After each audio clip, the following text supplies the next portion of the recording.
Ayan, good morning guys. Magluluto tayo ng binayabasan. Kaunti lang to guys, ulam ko lang ito. Ayan isdang bikaw. At may kaunting baboy. Pagsasabayin ko na yan guys. Sasamahin ko na pala, hindi pagsasabayin. Unahin muna natin yung baboy, palalambutin natin yan bago natin ilalagay yan pag malapit na luto. Masarap na isda yan guys, bikaw, hindi yung bangos bikaw. Ang tawag dyan ay pag ganyan kalaki, bikaw. Pag malaki ng kaunti, mamali. Pag mas malaki pa, pugaw. Ewan ko lang sa ibang lugar kung anong tawag dyan guys. Yan, isasalang natin yung ating baboy. At pagkatanggal ng bula, isasabayin natin yung bayabas. Yan guys, nakasalang na. Tatakpan muna natin at tatanggalin natin yung bula niyan hanggang sa lumambot pati yan. Kaunti lang yan guys, pampano lang, pampasarap lang ng sabaw. Akin lang ito mag-isa. Bahala na sila kung merong may gusto, hindi bumanat. Yan guys, papalambutin muna natin. Binayabasan ang menu natin sa araw na ito. Miss ko na ito guys, mapakatagal ko nang di nakakain ito. Yan guys, nalisan ko na ng nalisan ko na ng bula at dinagdagan ko ng kaunting tubig. Mamaya natin ipapain na lang sa sabaw.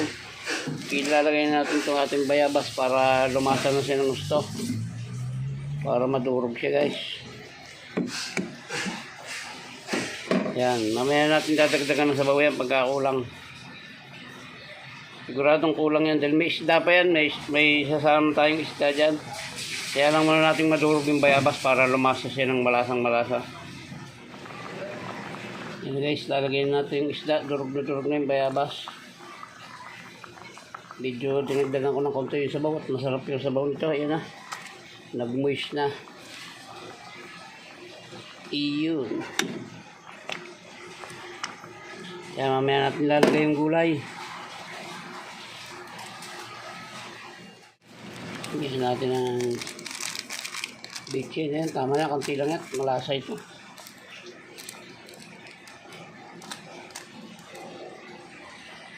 Binayabasan natin yung talong at para hindi madurog yung ating isda.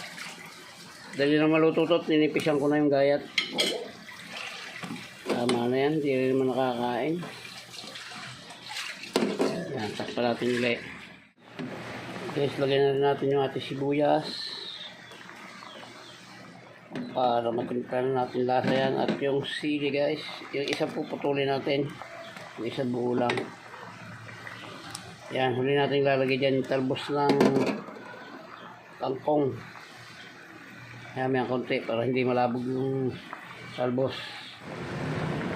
Yan guys, lagyan natin yung ating kangkong. Konti lang yan Yan, takpan natin at konting luto lang.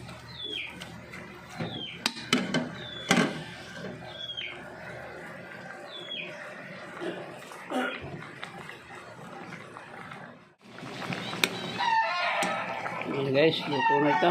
Tikman na natin. Yan, luto na guys. Ayos na ito. Ang sarap. Matamis-tamis siya. Kaya muli po ay maraming salamat sa inyong lahat sa pagsama sa akin sa pagluto ng binayabasan. Ayan. Muli po, shoutout sa inyong lahat at maraming salamat. Mabuhay po kayo at mabuhay tayo lahat. Hanggang dito lang po. Bye-bye na po. I love you all.